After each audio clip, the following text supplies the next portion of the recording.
Peuple de Dieu, élu de Dieu, soyez abondamment salués. Nous allons partager un thème que le Saint-Esprit nous a mis à cœur. Soyez fiers et heureux d'être chrétiens. Soyez fiers et heureux d'être chrétiens. Notre texte d'appui est de Galates 3, le verset 26 au verset 28. Je le lis pour vous. Car vous êtes tous fils de Dieu par la foi en Jésus-Christ. Vous tous qui avez été baptisés en Christ, vous avez revêtu Christ. Il n'y a plus ni juif ni grec. Il n'y a plus ni esclave ni libre. Il n'y a plus ni homme ni femme. Car tous vous êtes un en Jésus-Christ. Parole du Seigneur. L'objectif de cet enseignement, c'est que Jésus est notre seul rempart et nous devons être heureux en tant que chrétiens. Un chrétien est celui qui reconnaît en Jésus son sauveur, celui qui reconnaît en Jésus son sauveur, qui s'en remet à lui et l'accepte comme son Dieu. Par le baptême, frères et sœurs, notre vie est activée en Jésus-Christ. Saint Paul pouvait dire, ce n'est plus moi qui vis, mais c'est le Christ qui vit en moi. Frères et sœurs, bien-aimés de Dieu, nous avons foi en Christ et notre vie est transformée jour après jour en lui. Et nous sommes fiers. Fiers de qui nous sommes, fiers d'être chrétiens, fiers de la nouvelle génération qui se lève pour former l'Église de Christ. Une Église vivante, une Église puissante, une Église agissante, où chacun est la bienvenue. N'ayons pas honte d'être chrétien. N'aie pas honte, toi qui m'écoutes, toi qui me regardes, d'être chrétien. C'est plutôt une fierté à préserver une couronne de gloire, à protéger pour ne pas qu'on te ravise cela. Nous dit Apocalypse 3, le verset 11, que je vais te demander de chercher et de lire. Apocalypse 3, le verset 11. Oui, au cours de ce partage, nous allons toucher 4 points essentiels. 4 points essentiels. Le premier point pour être heureux, assumez qui vous êtes. Assumez qui vous êtes. Frères et sœurs en Christ, vous êtes une créature merveilleuse de Dieu.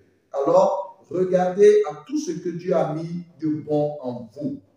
Cessez de bloquer sur vos défauts. Cessez de vous bloquer sur vos défauts, sur vos erreurs. Ce que nous devons faire, c'est d'avancer avec Jésus-Christ en mettant de l'ordre dans notre vie.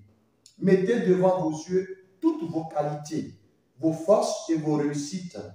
Écrivez-les souvent dans un calepin, dans un bloc-notes et rappelez-vous chaque instant de vos qualités pour pouvoir avancer, et pour pouvoir avancer. Dieu aime ce que vous faites au plus profond de vous. Ce qu'il y a dans votre être intérieur et dans votre cœur est important. C'est la graine que Dieu a mise en vous.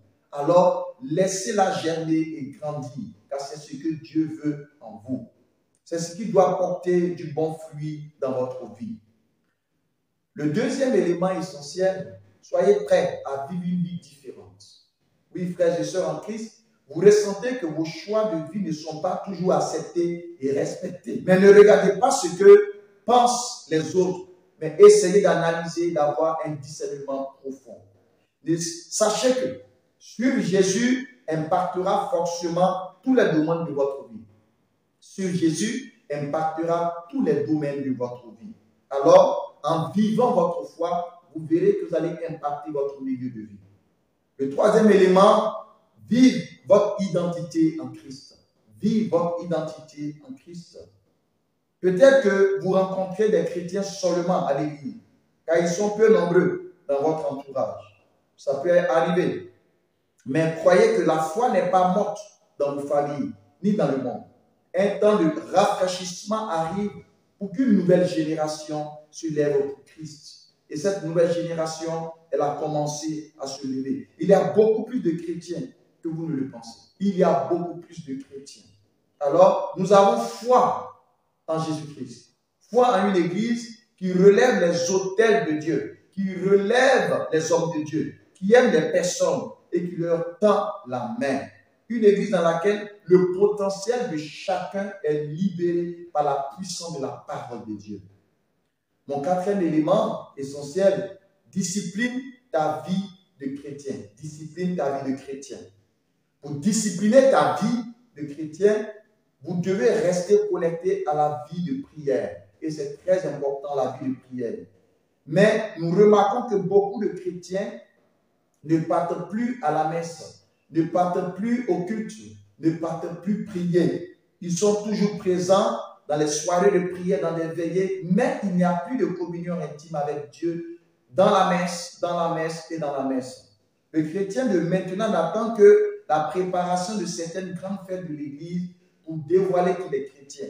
Non, chrétien, il faut que à chaque instant de ta vie, tu puisses glorifier Dieu et l'adorer. C'est pourquoi ne pensez pas que de soirée en soirée de prière, d'homme de Dieu en homme de Dieu, cette méthode va pouvoir peut-être impacter votre vie. Il n'y a que Dieu qui peut impacter votre vie. Alors je t'invite à discipliner ta vie de chrétien, à discipliner ta vie de prière. Et sans cela, que tu verras que tu seras heureux en tant que chrétien.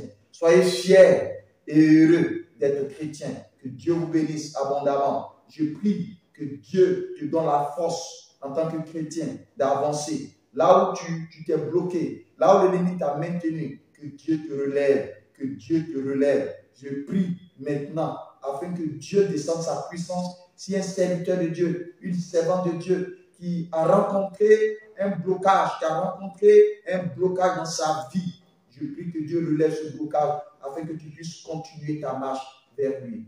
Dieu vous bénisse puissamment, Dieu vous bénisse abondamment et puissante communion de prière.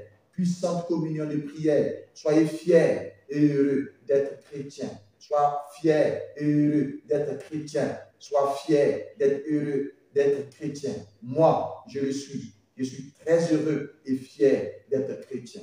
Dieu te bénisse puissamment. Communion de prière. Puissante communion de prière. Dieu vous bénisse. Amen.